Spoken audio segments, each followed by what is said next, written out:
So first off, I want to give all honor, praise, and glory to Yahweh, and we do so in the name of Yahweh Shai. Back for another Sabbath class. Um, Today's Sabbath class, it's just finna deal with us Christianity. I'm just finna go through a linear line of logic. We're gonna read the Bible, go into the blue letter, look up a couple things. But basically Christianity, white Jesus, things of that nature. Just gonna touch on a couple areas. I don't know how long it's gonna take, but usually less than like an hour, hour and a half. First verse I want to get is Hosea 4:6. Hosea chapter 4, verse 6.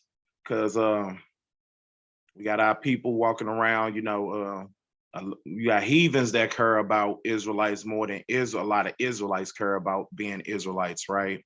Got heathens that wish that they could be an Israelite. Actually, it's a verse in the Bible where the Most High said if he would have chose any other nation, they would have listened to him. But we so stiff-necked, we chosen and we still don't want to listen to him. This is Hosea 4:6. It says, for my people are destroyed for a lack of knowledge, right? We got the zeal of God, but we don't know how to serve him. We don't got that knowledge. We're destroyed for a lack of knowledge. Because thou hast rejected knowledge, I will also reject thee, that thou shalt be no priest to me. Seeing that thou hast forgotten the law of thy God, I will also forget thy children. So we got us now. We here in captivity. We know it was a prophecy of us losing our identity, right? For us disobeying the Most High. Give me Jeremiah 17:4. So us having a lack of knowledge is part of the prophecy, right? Because the prophecy entails that we will be discontinued. Here go this Jeremiah 17:4, right? It says, and thou, even thyself, shall discontinue from thy heritage, right? Well, this happened through the transatlantic slave trade, plantation, Christianity, where we was force fed that. We were destroyed, right? Then we didn't have a lack of knowledge. It basically during that process, and we discontinued from our heritage or from our culture that the Most High gave us. So one more time, this Jeremiah 17:4, and thou, even thyself, shall discontinue from thy heritage that I have given thee, and I will cause thee to serve thy enemies in the land which thou knowest not. Because our forefathers didn't know what America was, right? For ye have kindled a fire in my anger, which shall burn forever, thus saith the Lord, right? So you got us being destroyed here in Babylon, America, whichever adjective you want to connect to this place, right? A noun that you want to connect to this place. This place is Babylon. It's Azareth. It's a mystery Babylon. It's still America, right? It's the land of the north. It's all those things prophetically in the Bible, and we in that place we were prophesied that we was gonna lose our heritage, and in the last days we was gonna remember ourselves, remember who we are, and come back to him. Give me Deuteronomy 24:68. I mean Deuteronomy 24:64.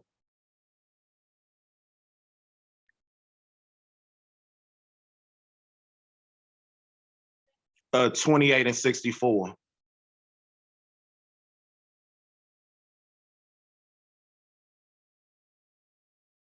So this is Deuteronomy 28:64.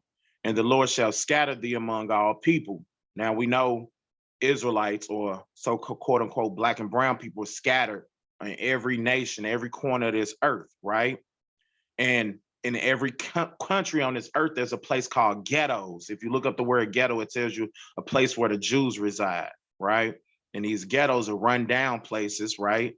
We scattered into all these nations, and the Lord shall scatter thee among all, excuse me, then the Lord shall scatter thee amongst all people from one end of the earth, even into the other. And there thou shalt serve other gods like white Jesus, like Buddha, like Islam, even atheists, even, whatever, right? And thou shalt serve other gods which neither thou nor thy fathers have known, even wood and stone. So that's us celebrate. The wood is the Christian cross. The stone is that cobblestone that they walk around 7 times, like we did around the city before we destroyed it. They got everything from us. But 65. And among these nations where we scattered, thou shalt find no ease, neither shall the sole of thy foot have rest. But the Lord Yahweh shall give thee there a trembling heart and a failing of eyes and sorrow of mind. So we're going to be trotted down people when we get to these places where we scatter. Verse 66, and thy life shall hang in doubt before thee, and thou shalt fear day and night, and thou shalt have no assurance of thy life. We see this every day on this worldwide internet of our people meeting their demise, getting played over and over again, right? Verse 67, and in the morning thou shalt say, would God it were even. And at even thou shalt say, would God even if would God if were morning. Basically saying, in the morning you're gonna say, if only I can make it to the evening. And that's in the morning. And in the night you say, hey, as long as I make it to the morning and wake up, right? For the fear of thine heart wherewith thou shalt fear, and for the sight of thy eyes which thou shalt see, right? We're gonna break down. I'm just gonna read it for right now. And the Lord thy God shall bring thee into Egypt, right? Egypt. We were promised not to go into Egypt again. Actually, at this time, Egypt was not even called Egypt, it's Mizraim. Egypt is a Greek word that means bare straits or in between a rock and a hard place. That's what the word Egypt means, or slavery and captivity, what we would liken it to. But I'll get to that in the breakdown of it a little bit later. And the Lord shall bring thee into Egypt again with ships, by the way whereof I spake unto thee, thou shalt see it no more again. And there you should be sold unto your enemies for bondmen and bondwomen, and no man shall buy you, right? So no man was gonna redeem us. But we'll get into that also at the latter end, because I'm coming back to Deuteronomy 68 at the end of my breakdown. Let me get Isaiah 1 and 3. So we got our people here. We in slavery for not listening to the Most High. We discontinue from our heritage, right? Now let's see what that looked like, right? So this is Isaiah 1 and 3. It says, the ox knoweth his owner, and the ass his master's crib. But Israel doeth not know, my people doeth not consider. So an ox is a dumb animal, and the ass is another dumb animal. But they know who they belong to. They know who their master is. But Israel doeth not know. We don't know who we belong to. We don't know who our master is, right? My people doeth not consider, right? Give me Jeremiah 2 and 14. So we was this people that was on top, right? And all we had to do was listen to the Most High, keep his statutes, his commandments, his charges, and we would have been, if you read Deuteronomy 28 and start at 1, we'll be blessed above all people on the face of the earth. But when you get to 15, it tells you, if you don't listen, because we made a contract, we made a covenant with the Most High, we made an agreement to be his people, and he was going to be our power, right? And we didn't keep our end of the bargain. At verse 15 of Deuteronomy 28, at verse 15, it lets you know that if you don't do this, all these curses, all these disparaging things are going to happen, not just to you, but even to your seed forever. That's what the Bible entails, right? So now we got us in this land. We don't know who we are. We downtrodden people. This is Jeremiah 2 and 14. And is Israel a servant? Right? We just say, is he a homeborn slave? Why is he spoiled? And this ain't spoiled like a spoiled kid that, oh, she's spoiled rotten. No, we talking about like a spoiled potato or some spoiled food, right? One more time. Jeremiah chapter 2, verse 14. Is Israel a servant? Is we just servants? Is he a homeborn slave? Homeborn meaning that's your home. Is we just meant to be slaves? Why is he spoiled? Right? Those are all questions. Give me a now with our people, right? You got now when them Israelites went on them slave ships, it just wasn't the good people, or it just wasn't the bad people. It was all of them, right? It wasn't just the people that wanted to go, right? Or the people that wanted to know. The Most High dealt with us as a nation, right? And when we got scattered as a nation. Give me but within that nation, you still have two different groups of people. Give me First Maccabees chapter 1, verse 11.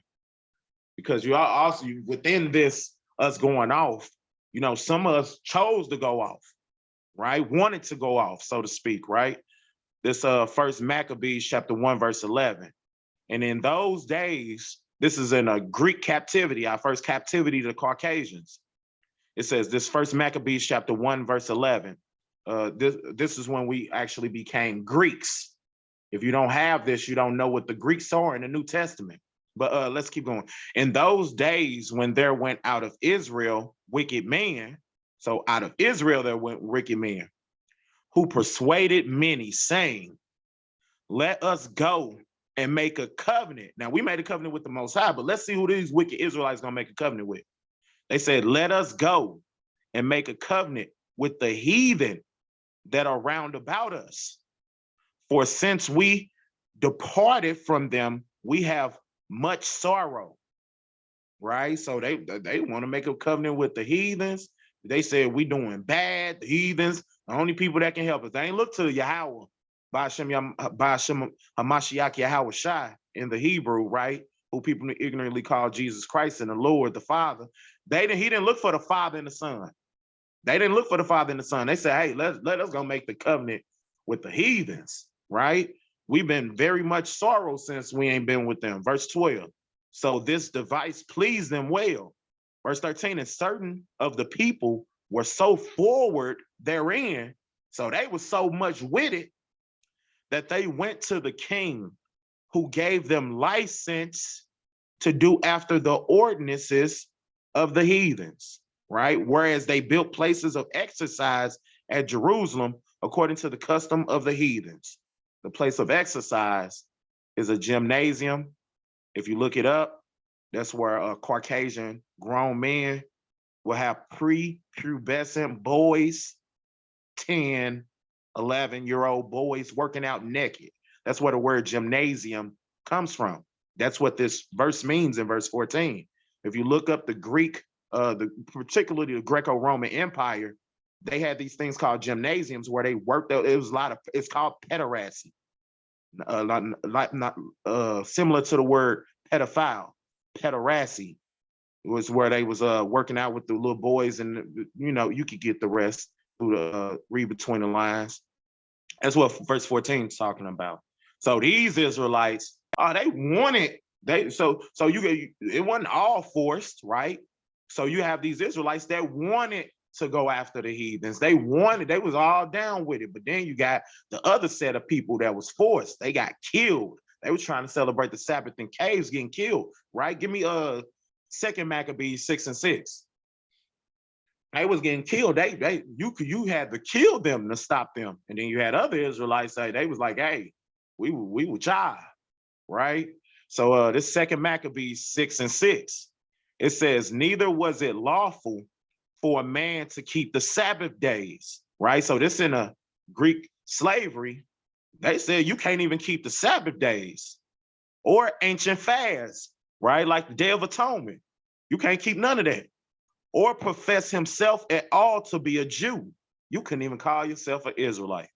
So what would you call yourself? By their names, right? And that's how you get the group. They great-grandchildren, if they couldn't call themselves Israelites, what you think they great-great-grandchildren was calling themselves? Exactly. This verse 7. And in the day of the king's birth, every month. So the day of the king's birth is what? A birthday, right? There's always some wicked stuff happening in the Bible on somebody on a heathen birthday. Because you ain't got the Israelites' birthdays, but we got heathen birthdays, right? So in the day of the king's birth, every month they were brought by bitter constraint to eat the sacrifices. Don't that sound familiar? You remember in slavery when the slave didn't want to eat, or he was trying to starve himself because he was trying to kill, like die, because he didn't want to suffer, right? That knock out your front teeth and put this wood in a metal device down, you shove it down your throat and force feed you lobster and shrimp and pork, right? So one more time. And in the day of the king's birth, every month they were brought by bitter constraint to eat of the sacrifices. And when the fast of Bronchus was kept, the Jews were compelled to go in procession to Bronchus carrying ivory, right? And it says, and moreover, there went out a decree to the neighboring cities of the heathens by the suggestion of Ptolemy against the Jews, that they should observe the same fashion and be partakers of their sacrifices. So they said, hey, Ptolemy, right, Greek ruler, he put it all out there. He made a decree. He said, all y'all Jews got to follow it, right? Verse 9. And whosoever would not conform themselves to the manner of the Gentiles should be put to death. Then might a man have seen the present misery. Now, it said this Brocchius, right? Brocchius. Let's look up Brocchius. Go to Google. Let's look up Brocchius. Let's go into history of a little bit, and let me show y'all something. So, yeah, Google.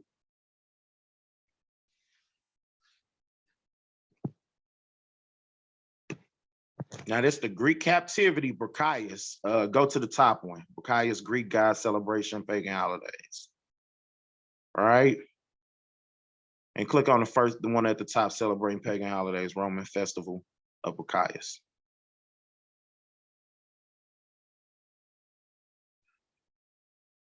All right, so let's see what this Brocchius is. I'll read the top, right?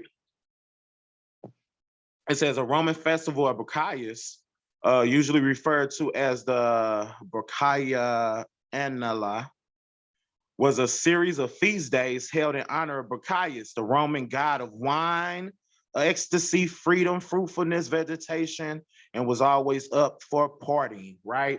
To be honest with you, it's a drunk and sex pagan celebration. That's what it is. But we finna prove it, right?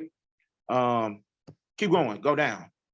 I need the second paragraph after the second point. Yeah, the history of bronchitis. I need that second paragraph.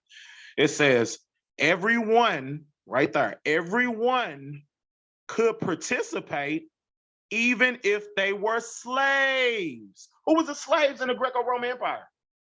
Us. Outlaws, non-citizens. But the point I want, everyone could participate even if they were slaves. I mean, even if they were the Jews, the Israelites, right? Scroll down till you get to the modern day application of this festival.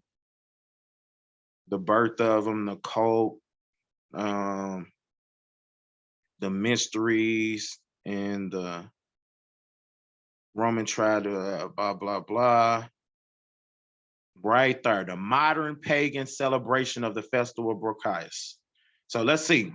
Some modern pagans, what a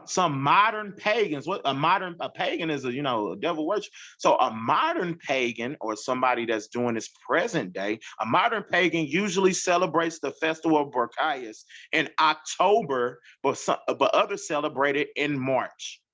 Carnival is a widespread festivity in many cultures that can be traced back to the Greco-Roman period of history and the festival of Brocchius and Dionysus, right? Whatever that last name is. Carnival, right? That's big in the Caribbeans. They dress up like devils. The girls walk around half naked, dancing and shaking it, right? What you think going on there? That's the same celebration. That's the one in October, but it says some celebrated in March. Next paragraph, think of the Mardi Gras. In New Orleans, for instance, right? So now we got two holidays, the Mardi Gras and the Carnival. Well, that's a Greco-Roman pagan celebration. And we do it now. We got all our people doing that for fun. Don't even know where it came from. Don't even know we was forced initially to do it. Right? So that's the celebration of Bacchus is actually Mardi Gras and Carnival. Right? Back to the Bible.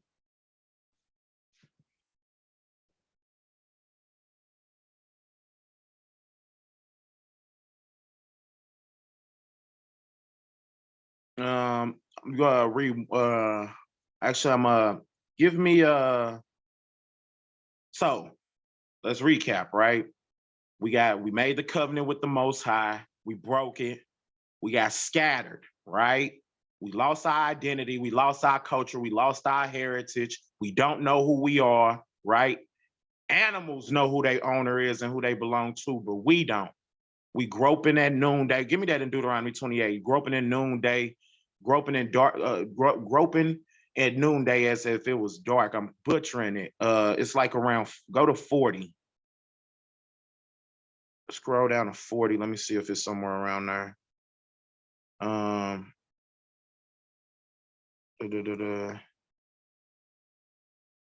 Scroll down a little bit more. I can't. No. Let me just find it. Let me pull it. Salakia. But actually, let me just keep on going. I was just referencing a verse. Let me keep on going with my breakdown because now, right now, we got plantation Christianity. We in this country, we got stripped of our heritage, right?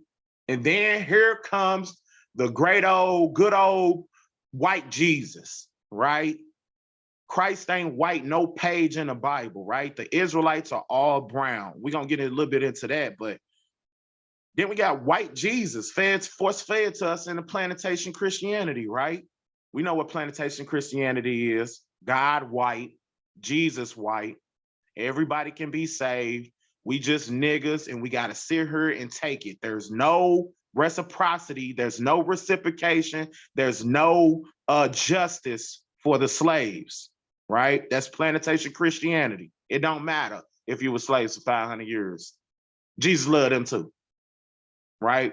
Plantation Christianity, right? Got all our people praying to white people, right? A white man.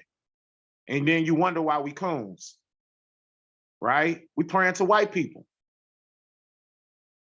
So with that white Jesus, let me get because Joseph was mistaken for his brothers thought he was an Egyptian selling them corn and stuff. He was mistaken for a dark brown man or a melanated individual, right? We got Moses. When he put his hand in his bosom, came out white, came back out, same flesh. He a brown melanated man. We got Job. My skin is black upon me. We got so give me Songs of Solomon 1 and 5. Right? So these people are melanated individuals. The only thing white in this book is the pages is written on, right? Songs of Solomon 1 and 5.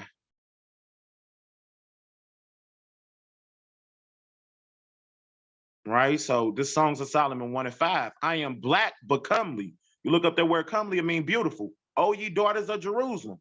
Right? So these Israelite women are black and beautiful. As the tint of Kadar. You look up the word Kadar, it means black. Right? I am black and I am black and beautiful. Oh, ye daughters of Jerusalem. And we know we got the most beautiful women on this earth, black and beautiful, right? Even go to the New Testament. Paul was mistaken for an Egyptian, an African. Give me Acts 21. Give me Acts 21. Acts 21 and it's like 30, 38. Go to 38. Right at the end somewhere. 37. This is Acts 21:37. Now this is Paul being mistaken. These are all Israelites. Paul from the tribe of Benjamin, right? Acts 21 and 37, New Testament, right? And as Paul was led into the castle, so Paul, he in handcuffs, he getting led to the castle where the jail at, right? And as Paul was led into the castle, he said unto the chief captain like a CO, he said unto the chief captain, may I speak unto thee? Who said, canst thou speak Greek? So Paul like, hey, let me talk to you. The CO turned around like, you can speak Greek? Verse 38, or not thou that Egyptian, which before these days made us an uproar, right? So because Paul was, they said Paul was causing trouble a couple days before. That's why he got arrested.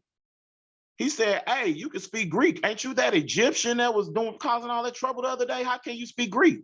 Why is he being mistaken for an Egyptian? Paul, let's keep reading. Let's keep reading. Let me read the rest of 38. Or thou that Egyptian, which before these days made us an uproar and led us out into the wilderness 4,000 men that were murderers, right? Check this out. And Paul said, I am a man which is a Jew of Tarsus.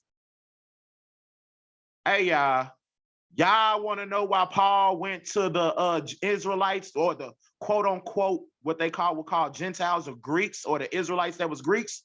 Because Tarshish is not in Israel. Paul was from a Greek province. He was born there. Paul spoke Greek. That's why he thought he was a Greek. Paul didn't live in Israel. Paul didn't live in Israel. He lived in Tarshish. He was from Tarsus. That's in what modern day you would call Turkey. Modern day Turkey. Right? But they were being mistaken. This man he speak Greek, but he getting mistaken for an African. Right? Let's keep going. So my point is, the point of this passage, the Israelites are brown, melanated people, right? So where did white Jesus come from? Where we get this white boy from? His name is Caesar Borgia, right? He was the Pope Alexander the fourth or the fifth son. He was gay. He was a murderer. They said he had sex with his blood sister. He was the dude that did the paint, Leonardo da Vinci or whatever. That's the person that painted the Jesus, white Jesus face. That painted the ceiling of the 16th chapel, Leonardo, whatever his name is. He the one made the picture of Caesar Borgia that made it into Jesus. Now we got niggas that they grandma taught them about sweet old white Jesus, and they will not care about no Bible verse that says otherwise, because they grandma said it, right? Give me Deuteronomy 28 and 68 back again. Right? So we got white Jesus carried away over here on these slave ships. We black people. Now let's get down to it, because this is us. The Most High didn't call them African Americans. The Most High didn't call us Jamaicans. The Most High didn't call us Haitians. The Most High didn't call us Puerto Ricans. The Most High didn't call us Native Americans. He called us Israelites, right? This Deuteronomy 28 and 68. It says, and the Lord Yahweh shall bring thee into Egypt again with ships. Let's let the Bible define itself. Let's let the Bible define what Egypt is. Go to Slakia, Exodus 20 and 2. Exodus 20 and 2. And it says, I am the Lord which brought you out of the land of Egypt, out of the house of bondage. The house of bondage. Another word for bondage is slavery, right? That's the only one I had written down, but I just thought of another precept. Give me 1 second.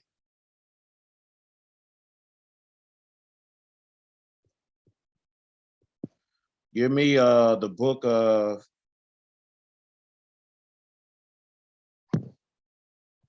Salakia. Give me Deuteronomy 4 and 20. Give me Deuteronomy 4 and 20. Right? Let's let the Bible define itself. Let's see what Egypt is. So it says right here, it said at the other verse, out of Egypt, out of the house of bondage or house of captivity, right? It's Deuteronomy 4:20. It says, but the Lord have taken you and brought you forth out of the iron furnace, even out of Egypt, to be unto him a people of inheritance, as ye are this day, right? One more time. But the Lord Yahweh have taken you and brought you forth out of the iron furnace, right? Iron furnace, we weren't burning there alive or nothing, but it was called the iron furnace, right? That's why we in hell right now. But iron furnace, even out of Egypt. So Egypt is the iron furnace or slavery or captivity or bondage. Let's go back to Deuteronomy 28:68.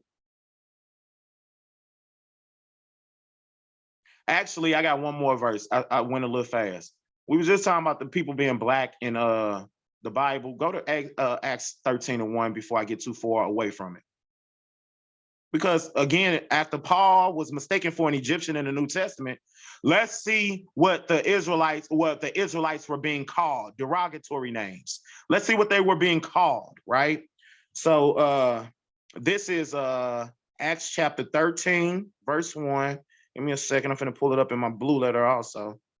Okay, so this is Acts 13:1. Now there were at the church that was at Antioch certain prophets and teachers.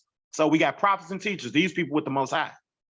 So we got certain prophets and teachers as Barnabas and Simeon. A lot of people don't know Simeon is Peter, right? As Barnabas and Simeon, that was called nigger.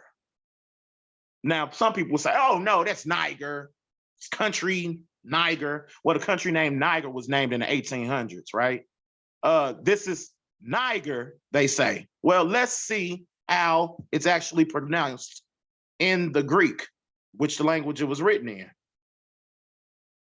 So this is Acts chapter. Oh no, pull up the blue letter, and I'm gonna just hit the pronunciation of the word.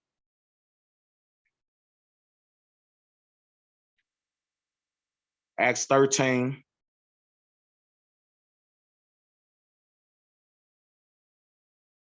Prophets and teachers that was called nigger. That's my position. They were called nigger, right? But I'm finna prove my position. Go down to the word nigger. Now, the word nigger, the word niger, is a Greek, Slakian. It means black. It's a Latin word. So it actually says that root of etymology of Latin origin. So they taught y'all, hold on. Let me get the let's see how the words sound. Turn them on the phone. Let's see here. Strong's G 3526. Niger. Oh, so it's not Niger, it's nigger. And they told you the white man, because a lot of niggas believe the white man created everything, right? They told you the white man created the word nigger, and it means ignorant. It's probably brothers in jail for doing something, somebody calling them a nigger. And we know the word nigger just mean black.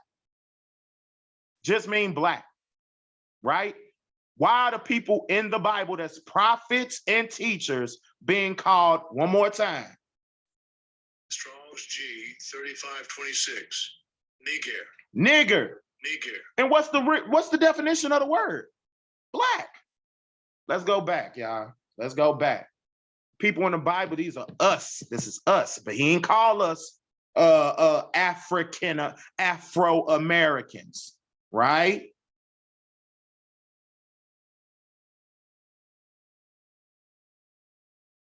So we got the Israelites being black people, Old New Testament, no matter where you go. You can't pull that one. Oh, that's nope. Old and new, right? Now we was dealing with Deuteronomy 28. We just proved that Egypt is a fiery furnace and it's bondage and captivity. Go back to Deuteronomy 28.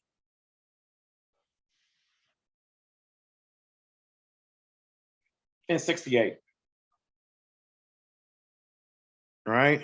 It says, and the Lord shall bring thee into Egypt again with ships, by the way whereof I spake unto thee. So the same way I said it's gonna happen, thou shalt see it no more again. and we haven't seen our land no more again. And there, when you get off them ships, you should be sold unto your enemies for bondmen, slave men, and bond women, slave women, and no man shall buy you. But they say, if you let a Christian read this verse, they say, hey, it says, you guys weren't sold, no man's gonna buy you. Let's go back into the blue letter. And we look at Deuteronomy 68.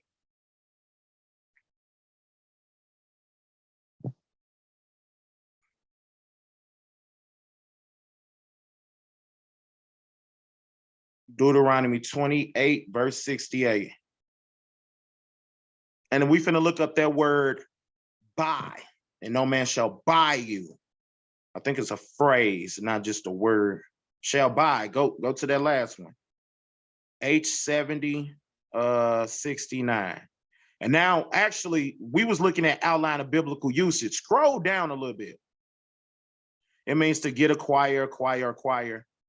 Right there. And then we finna scroll down a little bit more. Let's see what this word is used for in the Bible. It says to buy, to get, to purchase, buyer, possessor, possessor, owner, recover, redeemed. Scroll down a little bit more. So it can mean to recover and redeem. Does not just have one definition. Now this is the Strong's definition. Scroll back up. A lot of time when we get the definition from these Strongs, we go up to outline of biblical usage. That's how it's usually used in the Bible. But down is the actual meaning of the word. Scroll down. Strong's definition right there. Don't move. Strong's definition. It says, by extension, procure, especially purchase, by implication, to own, to obtain, to buy, to teach, to keep cattle, get, provoke, to jealousy, possess, purchase, recover, redeem. Again, so it's used in the Bible for the word recover, and it means recover, and it's used in the Bible for redeem, and it means redeem, right? That's what the word means. Now, so now let me prove it, right? Actually, let's go back to the verse and read it again. So don't let them get off saying this word only means to buy. No, that word means to recover and to redeem, which is what we teach. Go all the way. Yeah, just read right there. I'll read it from there. It says, and the Lord shall bring thee into Egypt again with ships, right? Who went into slavery on ships? Can't find one. 4 verses up, it said we was gonna be scattered from one end of the earth even into the other. Who in the 4 corners of the earth and went there on slave ships? Us, right? By the whereof I spake unto thee, thou shalt see it no more again. And there you should be sold unto your enemies for bondmen and bondwomen, and no man shall redeem you, or no man shall recover you, right? But let's prove it with the Bible, right? Give me, Salakia, 1 second. Give me Isaiah 49:7. Go back to, you could go back to the no, stay, I don't need, stay in the blue letter. Isaiah 49:7. Isaiah 49:7. Right? Thus saith the Lord Yahweh, the Redeemer of Israel, and his Holy One, to whom a man despiseth, to him whom a nation abhorreth, a servant of rulers, kings shall see and arise, princes shall also worship, because the Lord Yahweh that is faithful, and the Holy One of Israel, and he shall choose thee. So he is the Redeemer of Israel. It said nobody was going to redeem us, right? Nobody didn't redeem us. Only person who can redeem us is Yahweh Bahas, in the name of Yahweh Shai. That's it. Ain't no man, ain't no Martin Luther King, ain't no Malcolm X, ain't no Marcus Garvey, ain't no Black Lives Matter coming to save you. Ain't no law being passed, none of that coming to save you. You need Yahweh. That's the name of what you call God. God is not sacred. God is a German word. German word. His name is not God. His name is Yahweh. Yah. Hallelujah. When we were saying hallelujah in the church, we didn't know what it meant. It means praise you, Yah. Praise you, Yah. That's what hallelujah means, right? The Holy One of Israel, our Redeemer, right? So that's who gonna save us, right? Give me actually go back a chapter. Give me Isaiah 28 and 17. Just go back one. 28 and 17. 48, Salakia, 48 and 17. Okay, and thus saith the Lord Yahweh, thy Redeemer, the Holy One of Israel, right? It was already prophesied that we was going to go off. We gonna need redeeming. No man was gonna redeem us. That we went away from the Most High. We went off and we strayed away from him. We forsook him, right? Who else gonna redeem us other than him, right? Then we'll be in somebody else's possession. Thus saith the Lord Yahweh, thy Redeemer, the Holy One of Israel. I am thy Lord, I am Yahweh thy God, which teacheth thee to profit and which leadeth thee by the way that thou shouldest go. He is our leader. He tell us what to do, is our dad. He give us the instructions. All we got to do is obey, right? Give me Isaiah 11 and 11. We talking about recover and redeeming, right? We got it out the blue letter, but let's get it in the Bible. Isaiah 11 and 11. And it shall come to pass in that day that the Lord Yahweh shall set again the second time to recover the remnant of his people, which should be left from Assyria and from Egypt and from Pathros and from Cush and from Elam and from Shinar and from Hamath, and from the islands of the sea. So he's going to recover these Israelites, a remnant. He's going to recover. So we got redeem and recover. All praises to Yahweh Ba'ashem Mashiach Yahweh Shai. All praises to the Most High, right? So we got him redeeming us and recovering us, right? Boom. Give me Acts 1 and 6. Now check this out. We getting it in the Old Testament, but let's get it in the New Testament. The same concept, right? Us being redeemed and us being recovered, right? This Acts 1 and 6. Now, this soon as Yahushua died and resurrected, this is the first question the 12 disciples asked him. This is Acts 1 and 6. When they therefore will come together, they asked him, saying, Lord, wilt thou at this time restore again the kingdom to Israel?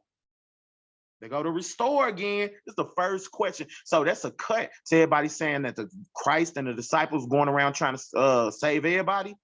Soon their mission and their understanding was along the lines of when he died and everything's supposed to be finished, then we get the kingdom. That was their understanding. So let's read it again. And when they therefore were come together, they asked him, saying, Lord, wilt thou at this time restore again the kingdom to Israel? Verse 7. And he said unto them, it is not for you to know the time or the seasons, which the Father hath put in his own power, right? So we don't know the time nor the day, because niggas will be wicked the whole time and try to get ready 10 minutes before, right? So yeah, why they understanding was well, we can get to the understanding of what their mission was, and the 12 disciples who I'm talking about. But the point I'm making with this is the restoring of the kingdom of Israel, right? And through all this, who's doing the restoring? Yahweh, and he doing it by the way of Yahweh Shai, right? Let's keep going. Give me Ezekiel 28 and 25.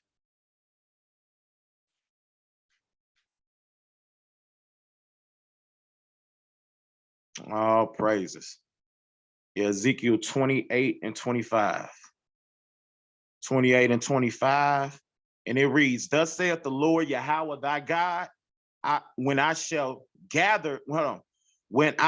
have gathered the house of Israel from the people among where they were scattered, right? So he's gonna gather us from among all the people where he scattered us, and they shall be sacrificed, and shall be sanctified in them in the sight of the heathens. So he gonna sanctify us, right? The word elect or saint, the word saint, how do you be called a saint? That's the root word of the word sanctify, right? He gonna sanctify us or make us saint in the saints in the sight of the heathens. Let me start over this verse. Thus saith the Lord thy God, when I shall have gathered the house of Israel from the people among whom they are scattered, and shall be sacrificed, Salakia, and shall be sanctified in them in the sight of the heathens, then shall they dwell in their land that I have given to my servant Jacob. And they shall dwell safely therein, and shall build houses and plant vineyards, yea, and they shall dwell with confidence when I have executed judgment upon all those that despise them round about them, that despise them round about them, and they shall know that I am the Lord their God. Right? So we heard this prophecy a lot. I just, sear it in your mind, burn it in your mind. The Most High said it over and over again. This word ain't gonna come out void. He's gonna do this. You just got to make sure you're on the right side of history, right? So boom, he gathering us up. Give me Jeremiah 30 and 16.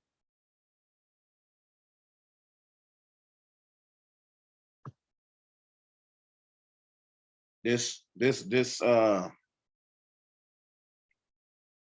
verses 16 and 17. 16. Therefore, all they that devour thee shall be devoured, and all thy adversaries, every one of them, shall go into captivity. And they that spoil thee shall be a spoil, and all that prey upon thee will I give for a prey. For I restore health unto thee, and I will heal thee of thy wounds. So the last two verses is basically us. We the people. We got to come back to the Most High, right? And if we come back, this is what's waiting on us, right? We got a God that's literally waiting on us to come back, right? For I will restore health unto thee, and I will heal thee of thy wounds, saith the Lord Yahweh, because they called thee an outcast, saying, this is Zion, whom no man seeketh after. Don't all the other nations look down on us? I mean, even the Bible calls Moab his toilet. Chinese people, yeah, and they basically eat out of toilet if you turn your head, right? They think they're better than us. We got Esau and the LGBTQ freaks of nature, right? These people that does those things think they're better than us, right? They think so for us. It just I don't want to get too much into it. Give me Isaiah. Yeah. So let's get the redemption of Israel. Give me Isaiah 14, 14 and 1. I'm finna read about 3 verses in that. The redemption of Israel. So this is Isaiah 14 and 1. For the Lord will have mercy on Jacob and will yet choose Israel and set them in their own land.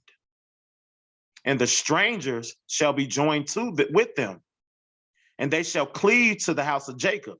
So when we get put in our own land, these heathens that seen us get sanctified, right? They're going to cleave to us. Verse 2, and the people shall take them and bring them to their place, and the house of Israel shall possess them in the land of Yahweh for servants and handmaids. Servants are male slaves, handmaids are female slaves. So we're going to possess them as slaves. And they shall take them captives, whose captives they were. So whoever had us in slavery, they're going to be our slaves. And they shall rule over their oppressors.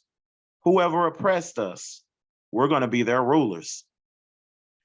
And verse 3, and it shall come to pass in the day that the Lord Yahweh shall give thee rest, right? Didn't he just say he's going to give us rest? He's going to heal our wounds, right?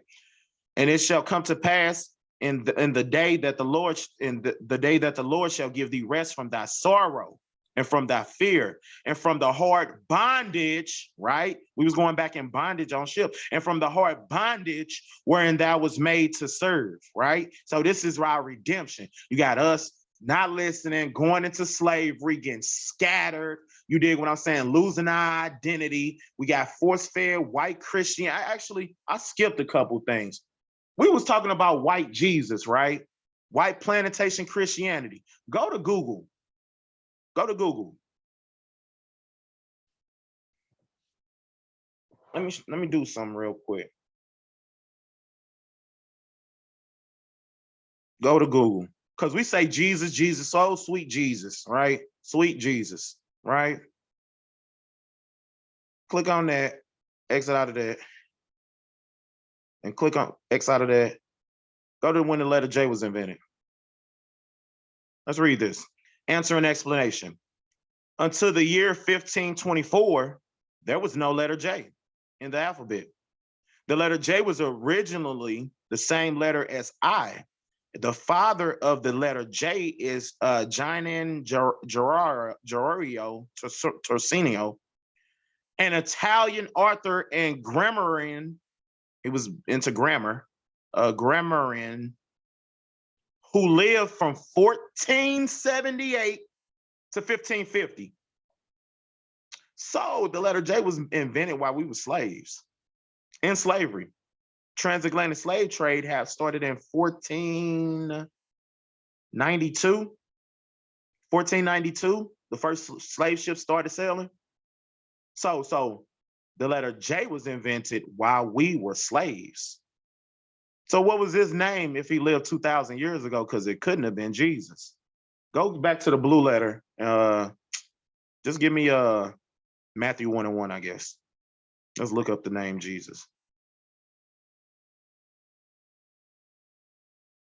Let's scroll down till we get his name. I think it's verse 16. 16. Yeah, Jesus, right there, verse 16. Look at that word. Look at that name, Jesus.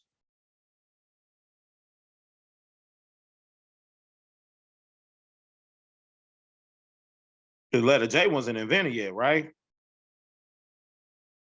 So it's a, hey, click the, oh, you can't do it. Jesus' salvation, scroll down. Hey, go to the root word, Hebrew etymology. H3, H30. So this what Yahawashai.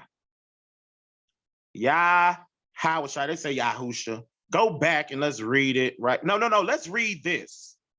Yahusha. Scroll down. Joshua. Jehovah is salvation. Son of Nun, the tribe of Ephraim. That's Joshua from the Old Testament. Scroll down. Stop. A resident covenant of the Ark, Joshua, high priest, governor of Jerusalem under the king Joshua. It's used in the Bible for Joshua 218 times. Joshua, right? Joshua. What's Joshua's name? Scroll back up to the top. Yahushua. It's Yahawashai. Scroll down again. I'm going to connect it in 1 second. Scroll down a little bit more. Scroll down a little bit more. Right there. Right there. No. Okay. Give me 1 second. So Joshua name is Yahawashai.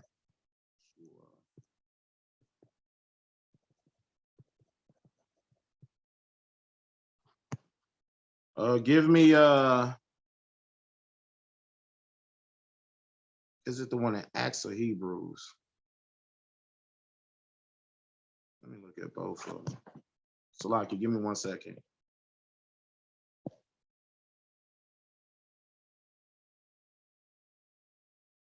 Go to Hebrews 4:8 just real quick. Let me read that one first.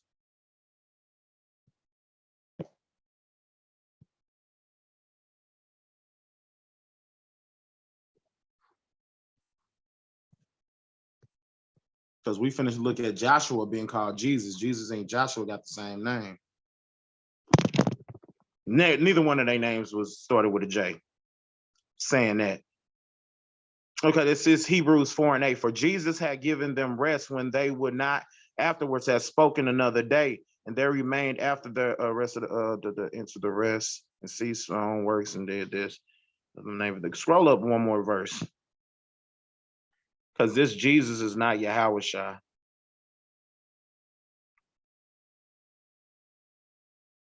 Okay, again, he limited a certain day, saying David today, on time, a voice harden your hearts. For Jesus had given them rest when he would not have afterwards. I don't like this one. It's a second one that makes it a little bit more clear. Let me find it. Give me 1 second.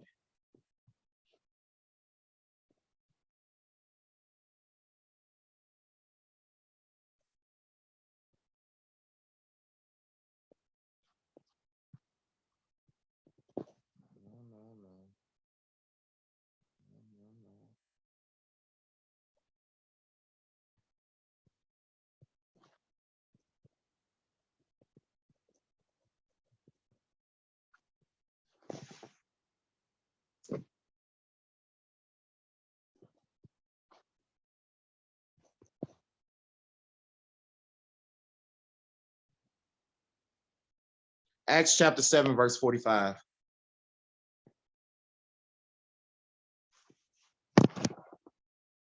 Acts chapter 7, verse 45.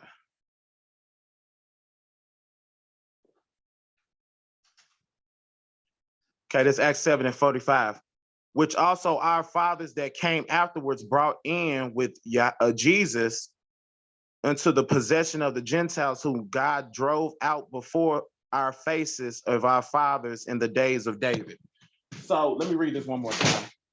Lock it up. Go up one more verse. Go up one more verse. Okay, let me start here. This Acts 7 and 44. Our fathers had the tabernacles of the wilderness in the wilderness. Salaki, of the witness in the wilderness. Starting over. Our fathers had the tabernacle of the witness in the wilderness, as he had appointed, speaking unto Moses, that he should make it according to the fashion that he had seen, which also our fathers that came after brought in with Jesus into the possession of the Gentiles, whom God drove out before the faces of our fathers in the days of David. Now it's basically saying when we was in the wilderness, before we came into the land, right? And then we came into the land. You know, Moses didn't bring us into the land, Joshua did. And when Joshua came into the land, his job was to drive out all the heathens, because our land was originally called the land of Canaan. So when we got to the land after the wilderness, we had to kill all those Canaanites. That was Joshua's job. Now let's look up this word Jesus. And let's see why Jesus and Joshua's name was even connected in the first place. So Christ didn't lead us into the land after Moses in the time of David. Joshua did. But why is Joshua being called Jesus? Go up to the word Jesus.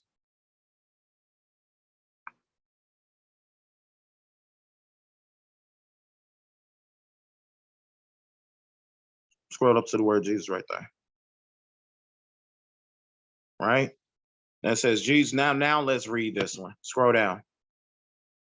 This Jesus, Jehovah's salvation, Jesus, Son of God, Jesus, Barnabas, because it was more than one person named Jesus, was a captive robber. Joshua, verse C, Joshua was the famous captain of the Israelites, Moses' successor. Joshua, Jesus, same name, but they got Hebrew names, right? Keep going. So Joshua, Jesus, right? Scroll down. No, right there. KJV translation count. So this word was translated into Jesus 972 times. It was translated into Joshua twice, and it was translated into just us once, right? So we got Jesus in the Bible 972 times, but the same word can also mean Joshua, and it was used twice, and when it was used for just us once, right? Now let's read this. Jesus, i.e. Joshua, the name of our Lord Jesus Christ, 2, 3 other Israelites, right? So 2 or 3 other Israelites had his name. Now let's go back up and get to the root word, because Joshua didn't have no Greek name. Yahushua was born in Israel. He spoke Hebrew. Let me prove that he spoke Hebrew real quick. Then we finna look up the name. Or I'll probably do it in the opposite order.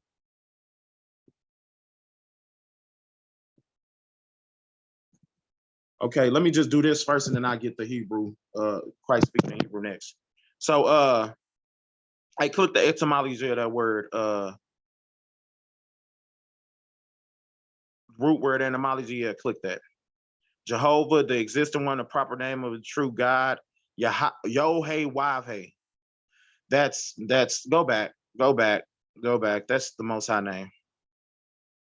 That's what they trying to. No, you got to go back.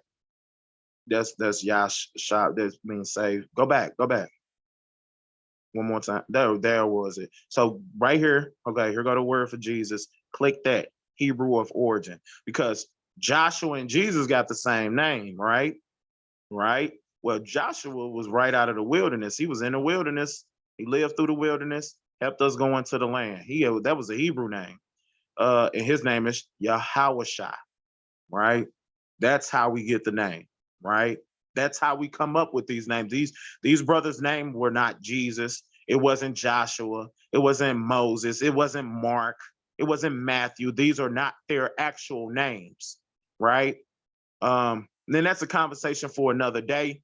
You can't. I'll click it. I'll click it in my blue letter. It don't say it exactly right, but it's closer to what our pronunciation. What verse was that again? Don't go out. That was Acts 7.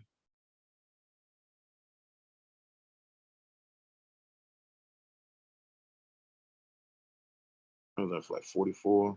Yeah, right there. Christ.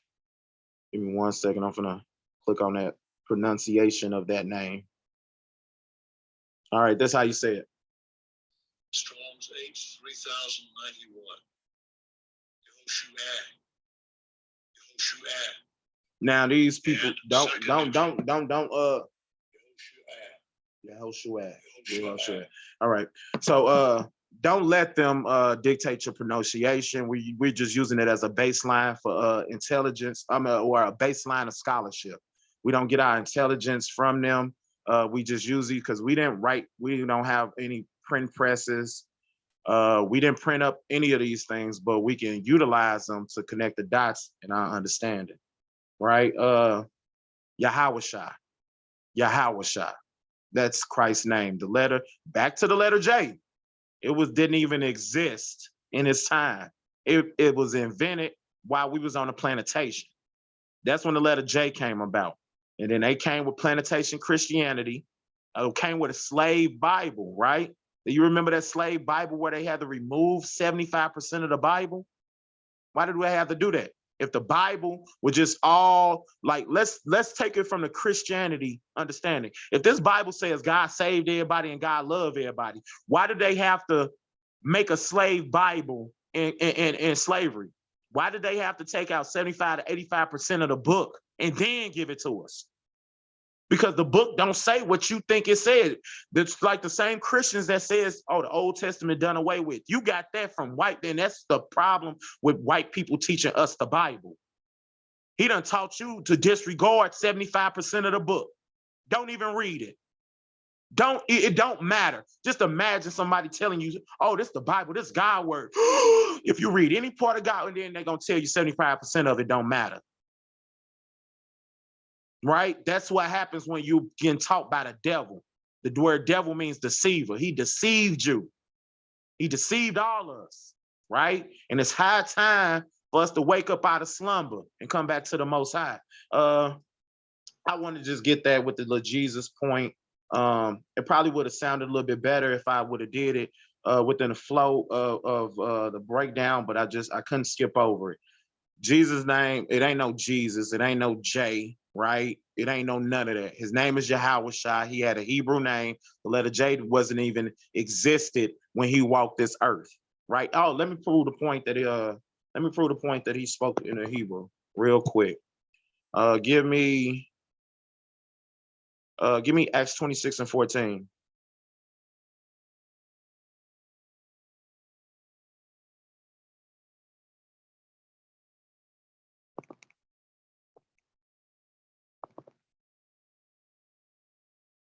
Acts 26 and 14. Oh, and it says, and when we were falling into the earth, I heard a voice speak to me and saying in the Hebrew tongue, Saul, Saul, why persecutest thou me? It is hard for thee to kick against the pricks. Now, what color are these words, everybody? Yeah, come off mute. What color are these words? Red. And what does red letters mean? Yeah, how was y'all talking? Yeah, how was y'all talking? Let me read it one more time. And when we Slacky, and when we were all falling into the earth, I heard a voice speaking unto me, saying in the Hebrew tongue. So what tongue was Christ speaking in? The Hebrew, saying, Saul, Saul, why persecutest thou me? It is hard for thee to kick against the pricks, right? So Christ spoke Hebrew, right? Just get that out the way. I got 2 more verses and I'm gonna wrap this up. Give me actually 4 more verses. Give me Revelations 2 and 27. So getting back to the flow of the breakdown, we was reading about Israel being redeemed. We read about in Isaiah 14 about how he's gonna redeem us, put us in our own land, give us slaves, gonna give us rest. And the people that had us in captivity, we're taken in captivity. Now let's get Christ saying it, right? They say, hey, when did Christ speak about having slaves? When did the New Testament ever say anything about you guys having slaves? Well, here it go. This Revelations 2 and 27. And it says, scroll back up. I need 26. It says, and he that overcometh, let me start at 25. But that which ye have already, hold fast till I come. So this truth that we got, hold it until he come, right? Don't let it go. Remember, it's that don't forget your first love, right? But that which ye have already, hold fast till I come. And he that overcometh and keepeth my works unto the end. He's quoting. What is Christ quoting? Anybody know? Do anybody know what Christ is quoting here? Yes, he's quoting the Old Testament. What verse? Do anybody know? No, not Isaiah. It says, he that overcometh and keepeth my works to the end, him will I give power over the nations. And he shall rule them with the rod of iron, and as a vessel of a potter shall they be broken into silvers.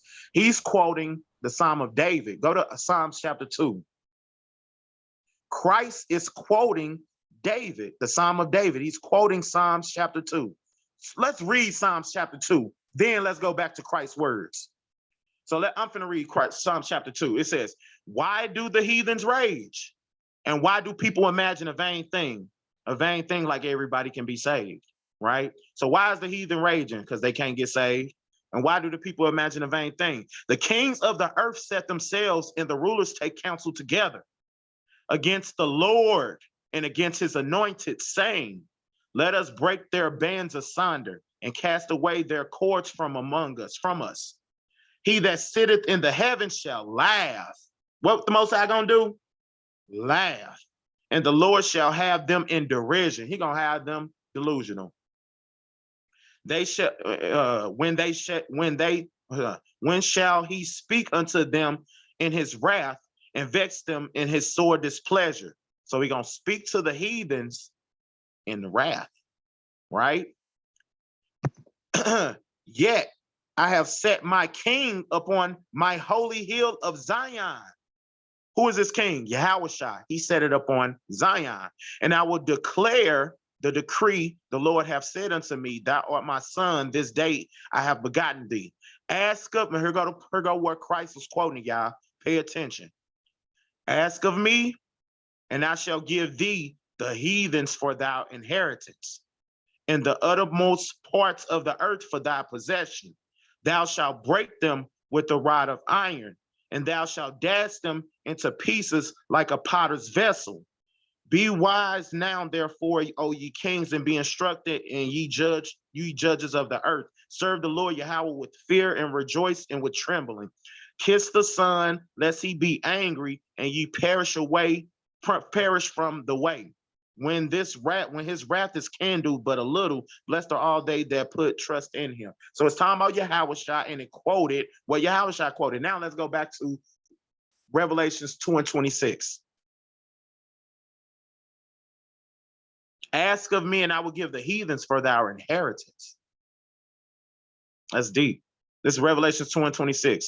It says, this red letter, this is Christ.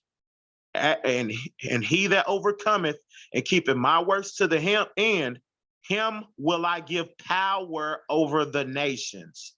There go Christ giving out slaves, giving people power over another people. And what they gonna do with that power? Verse 27. And he shall rule them with a rod of iron. Now he got this metal staff in his hand. He's gonna rule over them. What are you gonna do with that metal staff? And as the vessel of a potter shall they be broken into shivers. He's gonna destroy them with that, right? Even as I received of my Father. Salakia. So there go Christ giving out slaves to the Israelites that overcome and keep his work to the end. Let's get in that Revelation 13:9.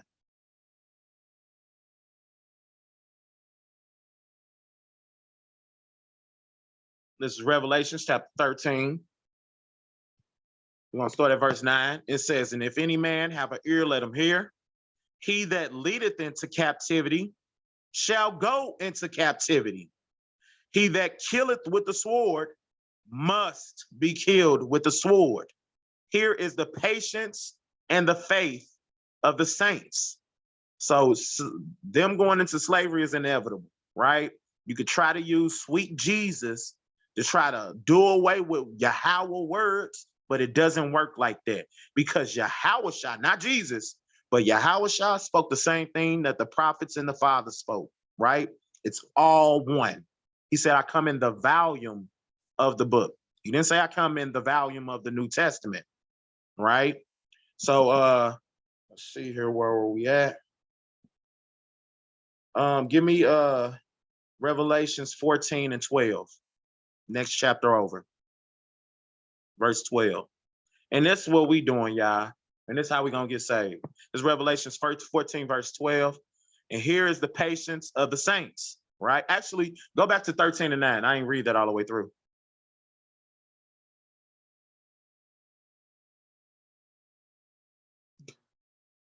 13:9, it says, if any man have an ear, let him hear. He that leadeth into captivity shall go into captivity.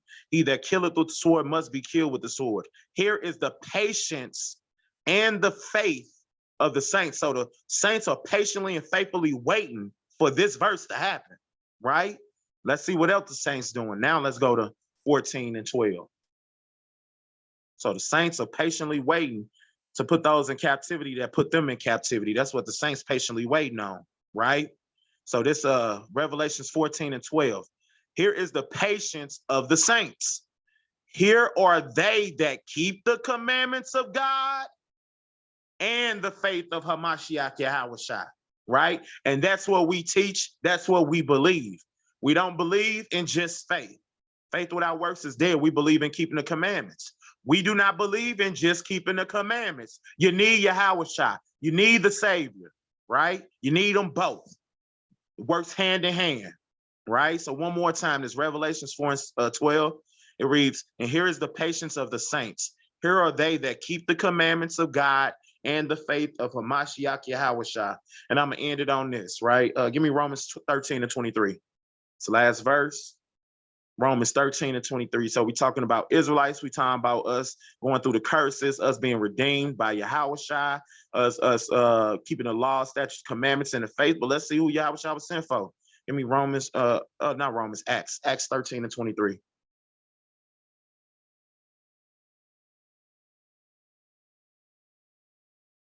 And this is Acts chapter 13, verse 23. And of this man's seed have God, according to his promise, raised unto Israel a savior, Yahushua. And with that, I want to give all honor, praise, and glory to Yahweh. And I do so in the name of Yahushua. Kwam Yasharali and Barakatah to everybody. Kwam Yasharala. Kwam Yashala.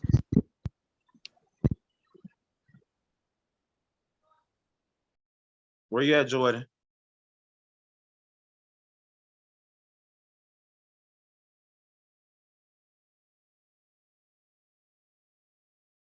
No, Jordan missed the cut. She missed the cutoff just in the recording.